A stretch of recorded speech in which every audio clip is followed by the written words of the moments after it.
Welcome back to Maury's Music. My name is Maury Rutch. And I'm Spoon Phillips. And we have a lot to talk about. What's up, Spoon? Well, right now, a Victorian-era ceiling that probably could use repainted, but I'm not going to move all the stuff out of this room to do that. Oh, I'm sorry. You're talking about me. I think I got it, but just in case, tell me the whole thing again. I wasn't listening. Man, you are quick on the draw. And we're off to a great start. It's so good to see you, Spoon, or I should say hear you. And I think today's topic is going to be very interesting because our friend Bob on Facebook asked us to talk about why would you buy a small body guitar. So first of all, thank you very much, Bob, for the suggestion. And we should remind you right off the bat here, if there's something you want to hear us talk about, please don't be shy. Let us know on Facebook, YouTube, or support at maurysmusic.com. Once in a while, we're going to come up with a really strange idea for a show, and that's only because you guys aren't telling us what to do often enough. Thanks, Bob. Appreciate it. So, I guess before we talk about why you should buy a small body guitar, you and I should probably agree what is a small body guitar and where's the cutoff, because I wouldn't be surprised if some of our listeners think a certain guitar is a small body and other listeners don't think it's very small. When I think about Martin guitars, I think the big body guitars are the dreadnoughts and the jumbos, and then you can probably get some different answers depending on who you would ask. Let me ask you, Spoon, when you think of the small body guitars, which guitars are in that collective? Well, I think it's really a matter of perspective. I have often said over the years on the internet that when people refer to an OM as a small body guitar, I would immediately say the OM's not a small body guitar. The OM fills the upper room. All you have to do is listen to Maury Rutch to know how you can do anything on an OM that you could do on a dreadnought. However, I understand that people who are only used to the dreadnoughts and jumbos and super jumbos of the world and grand jumbos and so forth, and you switch to an OM, it definitely feels a lot smaller.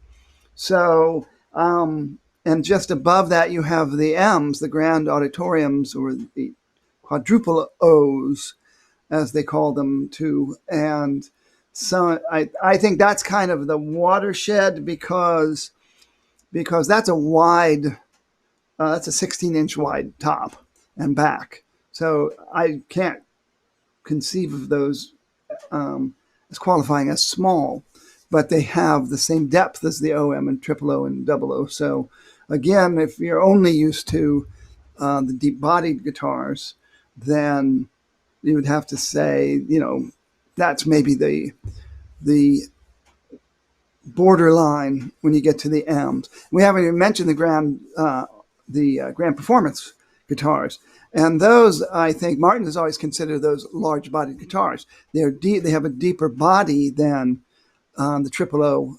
OM, and M, and a pretty wide top. So I know Martin has always considered those, like when they would do their pickups and stuff like that over the years, the exact pickup configuration that they do for the jumbo and the dreadnought, they also do for the grand performances. So you have to consider the GPC as a large body guitar. So for today, for the sake of the conversation, we'll call the O, double O, and triple O small body guitars, or do you think we should cut it off somewhere else? Well, I think we can begin with that. I think we can just really look at this in terms of, again, perspective. I think the real question is, why would a guitarist want a guitar that's smaller than what they're used to playing? But we can also go smaller than the O's. And so that's will be part of this conversation. The overview of this, I think, is for you want a smaller guitar for how it feels, physical comfort. You want a smaller guitar because they're easier to transport in a travel sense, and you want a smaller guitar because it can be a more intimate experience in terms of what it sounds like and the kind of playing it makes you do, and you want a smaller guitar because it's going to have less bass response and be more balanced across the string. So all of that is connected in this. Which smaller guitar, that's something else we can look into. Now the O size, if we're looking at what they consider a full-sized acoustic guitar, the O size used to be the biggest size Martin made in the 1800s when they came out with the O. It was considered large enough. We're talking about 12 fret guitars here, which offer a little more bass response and a little more volume than their 14 fret counterpart. But the O guitar, the size 0, was called the concert model because it was considered large enough to give a public concert in the era before amplification, electronic amplification. So from a dreadnought player standpoint, the O seems almost like a toy if you're not used to guitars that size. But they still put out a great deal of sound. One thing that throws people off, again, modern guitar players are used to acoustic guitars with a lot of bass, because even with small guitars, when you plug them in, you can turn up the bass. So the O has the least amount of bass response of the full-size guitars. And Maury, how often do you sell a 14-fret O? Really, not that often at all. Most of our customers who take the time to ask us questions before they buy want to ask us which guitar is more versatile. It's not uncommon for somebody to give us a call and tell us they're looking at a 0018, for example, and they might ask me, why should I consider that? Should I go down to the 018? Should I go to a 0018? And most of the time we talk to our customers and have that conversation, it's not very often at all that a customer has a very specific use case and is only going to be playing one kind of music on a guitar. I think the more that people call us and talk about this, the more they admit they want to be able to do several things. And it's typical that somebody wants to buy a guitar mostly for fingerstyle, but also to do some strumming. And that conversation normally takes us out of saying, go to the smallest guitar. And if you can get into the situation where you can choose between 00, O, or 000, many of those customers end up going with the 00 or the 000 because they want something a little bit versatile. That's not to say that some customers who know what they want always go with those guitars. Many of our customers just want an 018 and they either call us and buy it or they just use the website to buy it. So it's a little bit of a tricky answer. I have to think many of our customers who have really specific use cases don't necessarily call for the advice because they know what they want and they can simply just, they know they're going to get a guitar from us that's clean, it's unplayed by anyone else, and they don't necessarily need my advice. But I don't sell 14th fret O's nearly as often as the slightly bigger guitars, and not even close to the number of guitars we sell that are bigger. But for today's conversation, the answer is not very many. Well, I would think not, actually. For people your age and my age and younger, for most of our guitar playing life, Martin didn't even offer a 14 fret O, and they came back relatively recently, and they were basically didn't offer 14 fret double O's for a long time too, until the 0018V, which was an extremely successful guitar. But to stay with the O's for a moment, I think some people like having that little guitar, but still feel like they're playing a full-size guitar. They don't want to go down to the sort of mini guitars that Ed Sheeran plays, for example. And they usually already have larger guitars. So they're looking for that small-bodied guitar that's easy to play on the sofa, that's easy to fit in a crowded SUV that you're taking on vacation, and so forth. And between the smaller body and the short scale neck, it's a very comfortable, compact guitar. Somebody who's really big, got really big hands, may find them a little too small, and other people will find them too small in terms of bass response. But really, if you play one of those guitars for 30 minutes, your ears adjust to it, and you do realize that the strings sound quite balanced, and you can definitely hear bottom E string and all that. And the double O and triple O and single O, they're not that different from each other. They're just a little bit wider. The sound hole is a tiny bit bigger. So you can definitely see somebody, particularly when Maury's Music has their new showroom open, once they can get the contractors to complete all that stuff, and somebody can come in and comfortably sit down and actually play an 018 and a double 018 and a triple 018 side by side. I would be very curious to see how many people choose the O. And then another thing that we haven't really brought up is the actual, I mentioned guitarists with large hands. Petite guitarists may find the O the way to go, and may find that the most comfortable and really feel like that really fits them. I can't remember any artists off the top of my head, but I know there were some indie artists, smaller women, that the 015 started showing up, vintage 015s started showing up in the hands of some of the modern singer-songwriters in the past decade or so.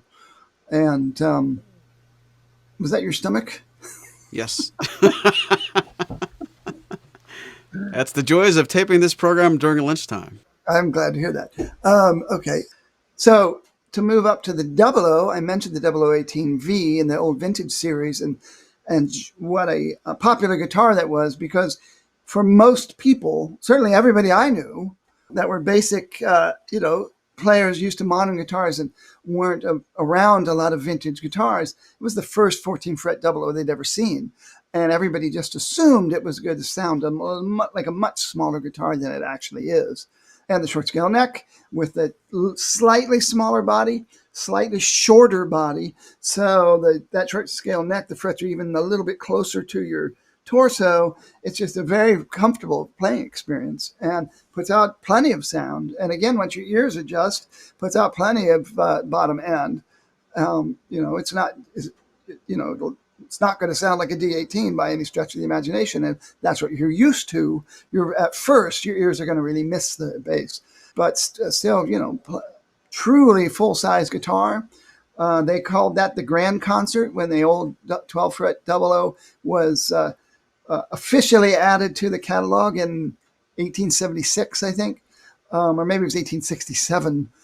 Modern scholarship has shown that they were actually making the double O size much earlier than that, probably only as custom orders when people would write them saying, "Can you make me a bigger guitar than your biggest guitar?" So I think they've discovered a double O from the 1840s, even certainly the 1850s. But anyway, the 14 fret double O showed up in the 1930s, of course, when they converted everything to 14 fret guitars.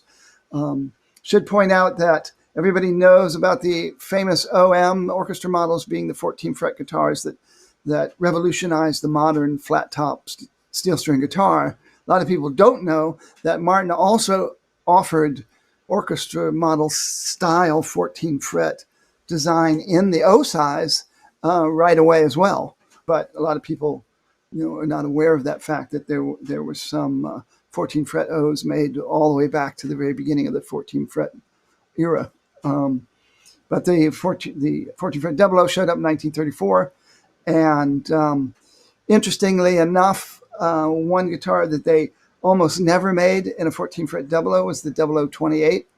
Almost none were made until the modern 0028 was released in the 21st century. I thought that was pretty fascinating that they basically, you could get 12 fret 0021s and 14 fret 0018s, but they just never really added a 0028 to the catalog.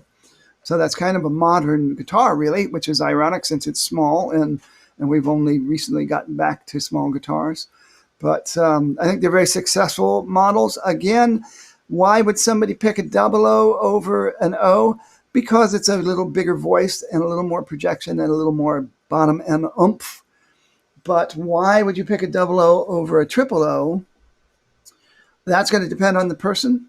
Again, physical comfort. That guitar just really speaks to you. Maybe you prefer the balance of those 6 strings over the triple O. But again, short scale neck. It's slightly closer to the body, for a double O than a triple O. Triple O is a little wider at the bass bout. So there might be some people that find the double O more comfortable to play sitting down. I think a lot of that stuff goes out the window when you're standing up playing with a strap. I think that's a great equalizer for guitars. But the triple O is where you get into the auditorium size. So they had the concert size, then you had the grand concert size, and then you have the auditorium size.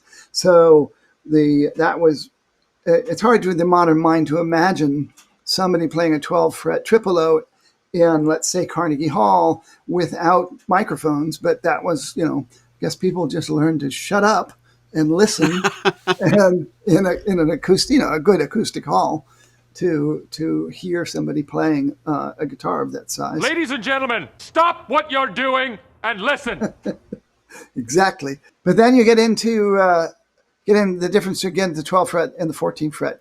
The 12 fret triple O is a long scale guitar. They were always long scale guitars, and they're bigger sound chamber, more cubic space inside the sound chamber, bigger bass.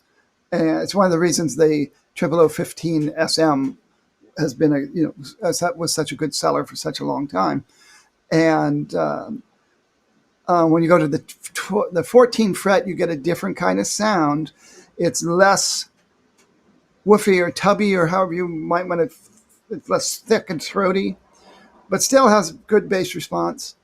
And now you're starting to get into an A string. And once you get up to the triple O, that's when you start getting into the A string and the E string starting to dominate and give you your own little private bass player. And then you go long scale on the triple O up into the OM. And some people know there's been plenty of long scale guitars stamped with triple O, but the OMs typically had lighter bracing, always had scallop bracing, where the triple O's didn't have scallop bracing for much of their history. And the OM with the longer scale neck gives you more attention that is injected in, and more energy injected into that top. So you get what my ear hears is a wider, more room filling projection and expansive voice, where the triple O is more straightforward and more bunched together and punchier. So that's kind of the spectrum of what I consider the full-size, smaller guitars. And I think bass is very seductive. I think most people, even if they don't own dreadnoughts and jumbos because they don't like the way they have to really reach around them and they're uncomfortable for some people to play, when they're in a guitar store and they play them, there's a lot of wow factor to those big cannons. And same thing with the Grand Performance, which the GPCs have their own special sound, as do the M's. But I think a lot of people who buy small guitars already have a big guitar. And some of them want something similar but smaller, and some people want something as different as possible, which is one more reason why some people go all the way down to the O. It is it's literally as far away from their dreadnought or jumbo as they're going to get, and still have standard series or modern deluxe series level construction and quality. Do you really feel like, it might be a stereotype, but is it fair to say most finger pickers would want to go to a smaller body, and those people that want to go to an O or a double O probably aren't going to do a lot with a pick, or is that unfair to say? I would say it is the common opinion that finger stylists want more balance across the strings, especially if they're coming from a classical background of any sort. And a lot of them like the short scale for a couple of reasons. The frets are a little closer together and you get more bend out of the strings. But at the same time, people who flat pick and play lead guitar like short scale guitars for the same reason, like Eric Clapton. You can get, with light strings, you can get a full, maybe not as serious a bend as you can get out of some electric guitars with ultralight strings, but you can get a full step bend out of a triple O or double O or O with light gauge strings on them. And it's much harder to achieve that on a OM and or an M or anything else with a long scale neck. I don't really buy that because I play both, And I grew up with, David Crosby, Steve Stills, and Neil Young, who were all playing Martin dreadnoughts and all finger picking. Though Crosby always did what do they call that? The hybrid picking, where you pick with a pick and your, ring and middle finger. And Yeah. and Stevens, does that. Steven Stills does this true Travis style, what we consider the Merle Travis style finger picking, but always playing. He was a big dreadnought fan, and 12 fret triple O's as well. But he's really known for playing his D45s. Leo Kottke played a Taylor 510, and then his signature model was a jumbo. So there's no accounting for that. A lot of those fingerstyle players, Michael Hedges, 1970 or 1971 D28 was his main guitar for many years. And, those kind of people often played dreadnoughts. And it's more the Eric Schoenbergs of the world, the ragtime players and stuff. They were the first ones, and blues guys, the first ones to really rediscover and popularize the OM and the short scale triple O. And speaking of that, Elizabeth Cotton, 0018, Martin Carthy, 0018. So yeah, lots and lots of fingerstyle players certainly play those kind of instruments, but many of them also, other ones play the bigger bodies, the dreadnoughts. Yeah, and to your point about Stills and those guys playing D45s and big dreadnoughts and finger picking, I can't argue with that because it is true.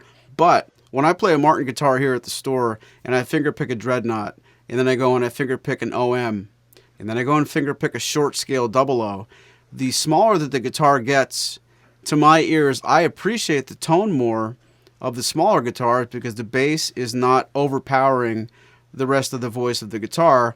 I wonder how many people listening feel the same way I do, and if you don't, please explain why. It's been very rare that I've played a small body guitar and a bigger guitar fingerstyle and preferred the sound of the bigger guitar in my lap anyway. Yeah, it really depends. I mean, I go through phases where I really fall in love with my dreadnought, and I do like how certain things sound with that bigger bass. But I've always, my main guitars have always been the auditorium sizes, the OMs, and then I went to the short scale, more for my aging hands and all that. But yes, I think this is something that I found fascinating, that we've gone back to the small guitars in popularity. And when I say small guitars, I'm talking less than auditorium size, the grand concerts and the concert size instruments, and even smaller. And I originally thought it was due to the resurgence of the ukulele and the huge ukulele craze that came out among the younger musicians and the young acoustic alternative music and hipster music and all that stuff, and because of people like Ed Sheeran. But I realized I don't think that's really what it's all about. I think it's all about sound in terms of when the 14 fret guitar was invented at the beginning of the 1930s, really 1929 to 1928, they were working on those designs. And the first OMs were stamped in the latter part of 1930. Immediately, the jazz players, jazz orchestra banjoists that those models were aimed at, which is why they named them orchestra models, immediately took one look at them and put their nose up and didn't buy them. And but the people who did buy them were the radio cowboy stars like Roy Rogers and Gene Autry, and people like that. And it was because they were on radio and they needed a guitar that projected enough while they're standing in front of an orchestra to be heard. But then after the Ditson Company went out of business and Martin was allowed to make the dreadnought size under their own name, Gene Autry immediately changed to a dreadnought for the same reason. He was playing on the radio and he needed something big enough to be heard clearly while he's standing in front of his band or orchestra. And dreadnoughts were always about volume, and it was always about being heard when you're trying to play with fiddles and mandolins and banjos. And it was, all the way up until they started making the electronic pickups. Everybody, and the reason Stephen Stills and all those people were playing dreadnoughts is because they needed to be heard and needed to have that, bass be heard. And finally, after decades of electronic amplification, all sounding like, lame ducks quacking away, we've gotten to the age where amplification has gotten much, much better for acoustic guitars. And that made it possible to play small-bodied guitars again and be heard in big concert situations and be heard, in back rooms of bars where bands play and that kind of stuff. And I think I suspect it really had to do with the fact that you could play an O and a double O now in public performance and be able to turn it up loud enough that everybody can hear it, even in a band situation. So that's just my guess, but I think there's something to that. Let's pause for a moment and listen to a sound sample of a small-bodied Martin guitar. This is the O18.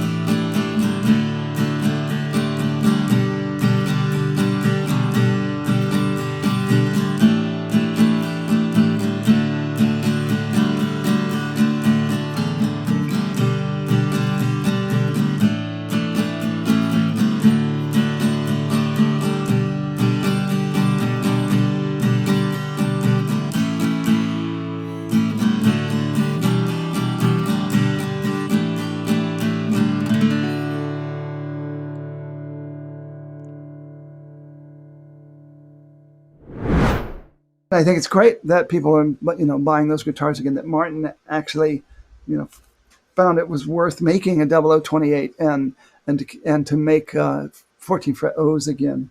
And then right now we're still just talking about the standard series. So we haven't even talked about some of the alternatives to this.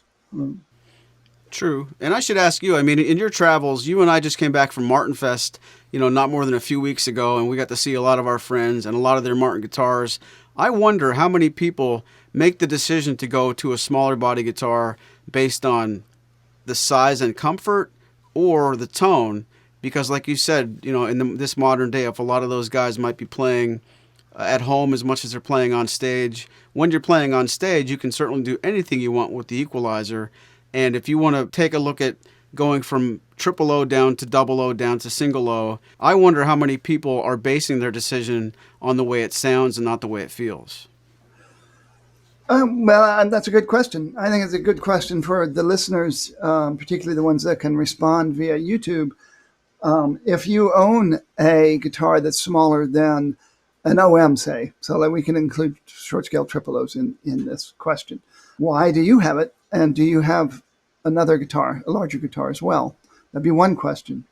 And I'd be curious. I think there's also, we all know what this is like. There's some hard to pin down reasons for this.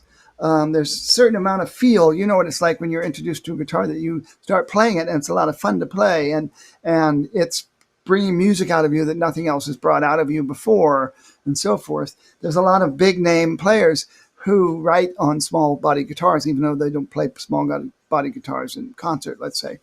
And because of the comfort, maybe that it's easy to take around the house. It's easy to curl up in a chair and play an O or a double O. But there's others that it's just, that guitar speaks to you and it's you just enjoy the entire experience. So it's probably not a and or when it comes to size and sound. It's often a combination of the two. We have new ways to look at this now too, thanks to Martin's 16 series of acoustic electric guitars that are designed for on-stage performance, because the Dreadnought is and the Grand Performance size and now the Grand Jumbo size, they all have shallower depths. They're all made with the same depth of a double O or a triple O.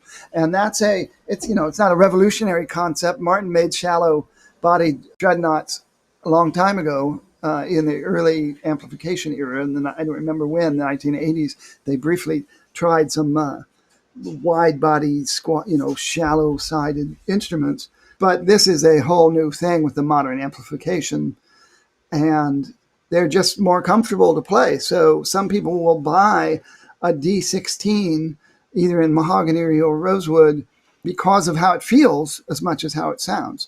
And you don't get that big boomy depth to it, but some people like the fact you don't get the big boomy depth. And the new Grand Jumbo 12-string is spectacular. Again, you don't get that deep bottomless echoey cavern of a jumbo, but then that means you don't get the feedback issues that comes with that sort of stuff. So I'll tell you, the new shallow-bodied wide-top guitars are another option and another way to look at big guitar versus small guitar. That's a good point. And if you think that's the only other alternative to going with a small body guitar, you would be wrong, because Martin also makes the Little Martin series as well as the Dreadnought Juniors, and it just gives you so many more ways to go small. Spoon, how much experience do you have with the Dreadnought Juniors from Martin Guitar?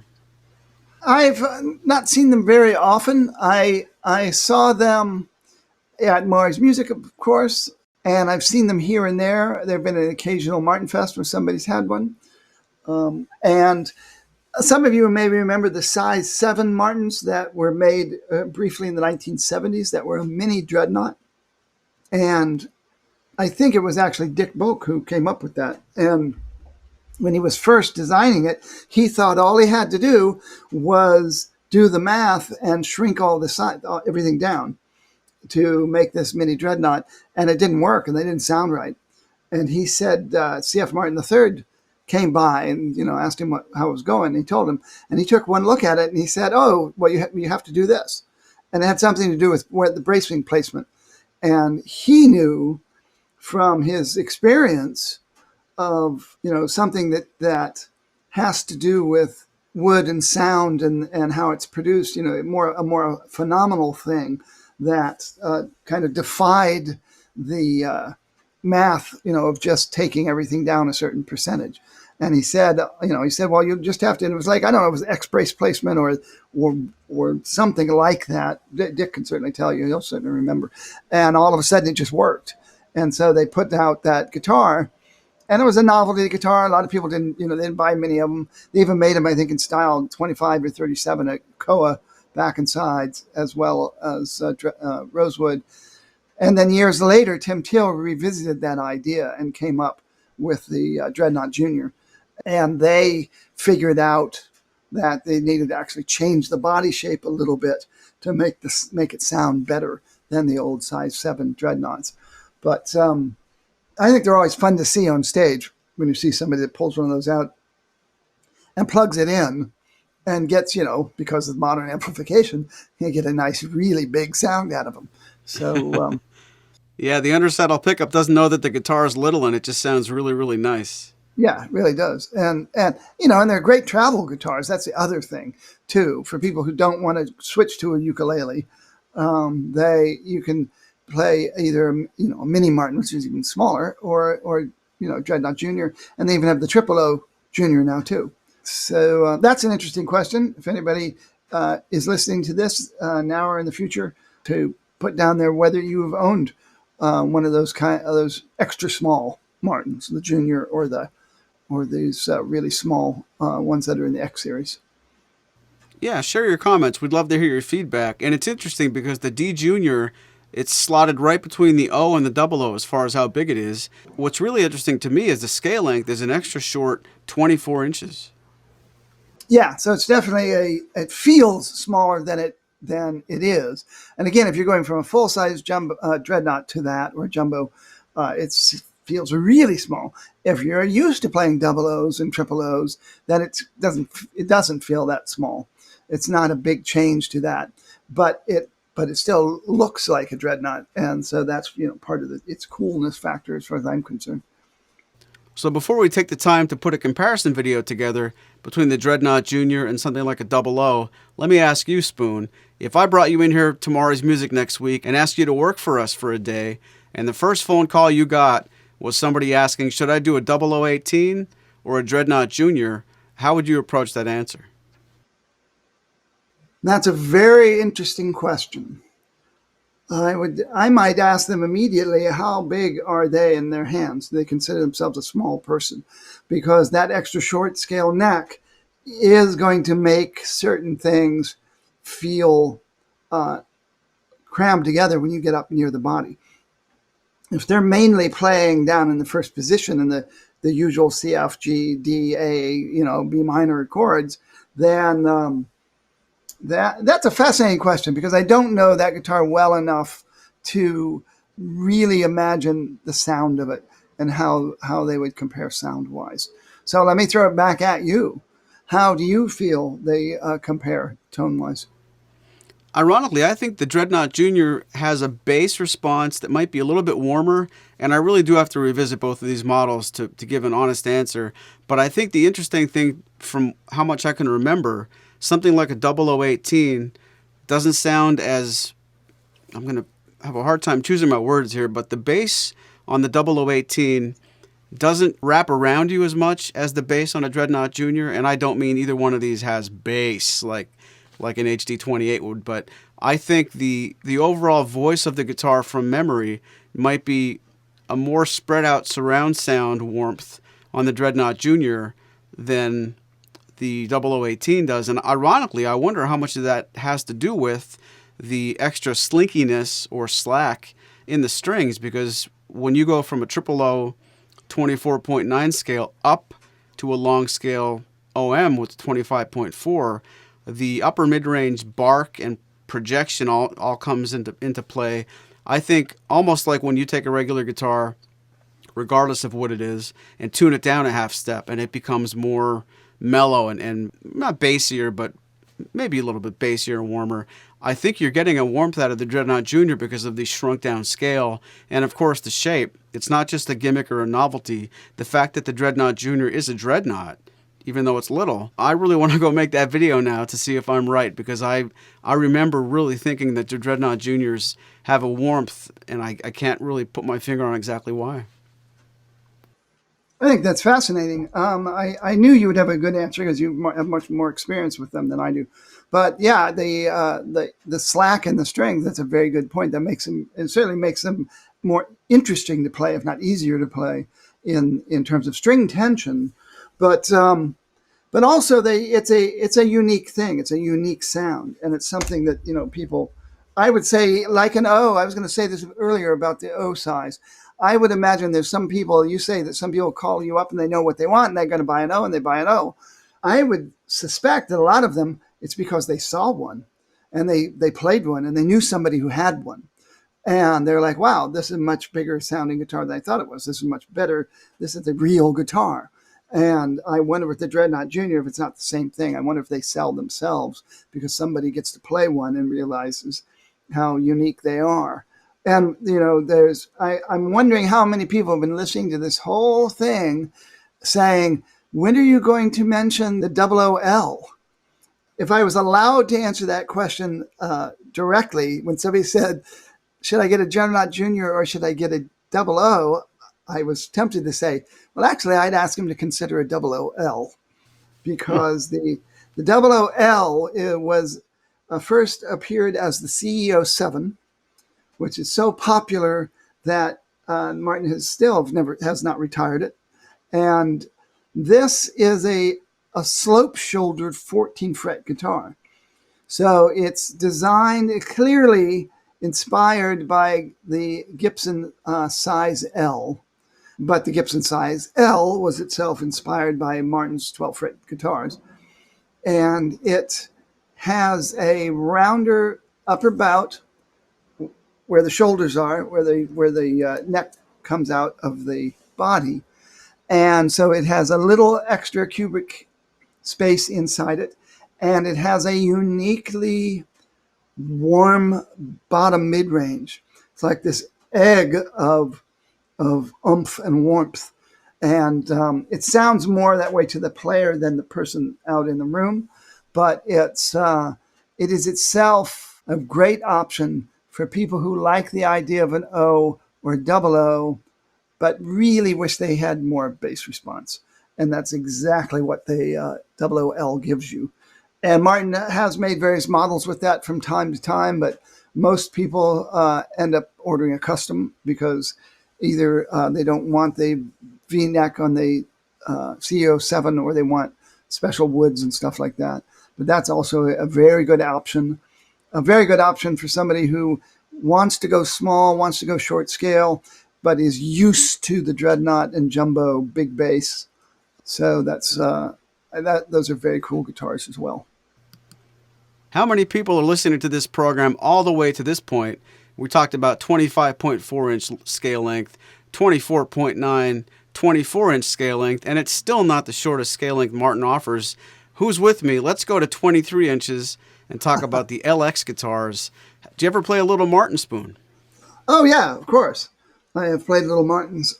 And I had a friend here that used to play one in performance in his band in New York City. And now, with COVID stuff, I don't really know what he's up to, if he's still playing it. But again, plugging it in, you get, you can turn it up as loud as you want. You just know you're not going to get the big bass response that you get out of, bigger guitars. And I know, a friend who, bought one for his son. So they're good guitars for kids who can't play anything but such a short scale. And, they're also cool for the ones that have the high pressure laminate for the top that then can have the artwork, put on it. And some of those guitars are, more of a novelty, but still can look really cool. So, yeah, I mean, that's, I suspect Bob's question about small guitars wasn't really talking about going all the way down to a little Martin, but it is an option. And again, as a travel guitar, as a guitar you keep at the cabin, as a guitar you play around the campfire, sort of thing, and you don't want to have to learn how to play a ukulele. That's a very, very much a legitimate option for people. Oh, yeah, and it's almost a full 2 inches smaller as far as body depth, going backwards from an O. So an 018, if you can picture how little that guitar is, that's still 2 inches longer in body depth than an LXM. So again, not entirely sure if Bob's question was really just honed in on the O's and double O's, or if people like Bob would like to consider going down to an LXM or something in the junior series. But the fact remains, if you thought that Martin only did dreadnoughts and OMs, especially in 2022, there are so many more options than that. And if we go back to the root of the question, why would you want to buy a smaller Martin guitar? I really want to voice my opinion to say that if I'm finger picking, especially in my case because I have bare finger pads and I don't use finger picks or nails, I need some more clarity on the wound strings. And when I'm finger picking a dreadnought or even an M, I really do think that the bass can be a little bit muddy. And if I could play anything and money wasn't an object and every guitar store had every guitar in stock, I really do think that the smaller the guitar is, the less the wound strings compete and it's not as overly bassy as a bigger guitar. And I gravitate towards that. I don't know that I go all the way down to a junior or an O, but the double O and triple O really do catch my attention. And that's why I would consider buying a smaller bodied Martin guitar. Can I get your closing thoughts, Spoon, on what you would really say? I would recommend people who are interested in the topic to go start YouTubing and find some videos. Go watch Leon Redbone. Find a video of him playing one of his 0017 or a small body Gibson. Go watch Joan Baez singing Sweet Sir Galahad at Woodstock on her 045. Start looking at some of these people. Keith Richards' main acoustic guitar is a 0021. That's a 12 fret, but it's still a small body and short scale. Bob Dylan, Blood on the Tracks, recorded on a 0021. You can find lots of instances of people getting a lot of music out of small bodied guitars. And I think people shouldn't be afraid to go down small because it also helps, again, hearing those people play them, you're out in front of them.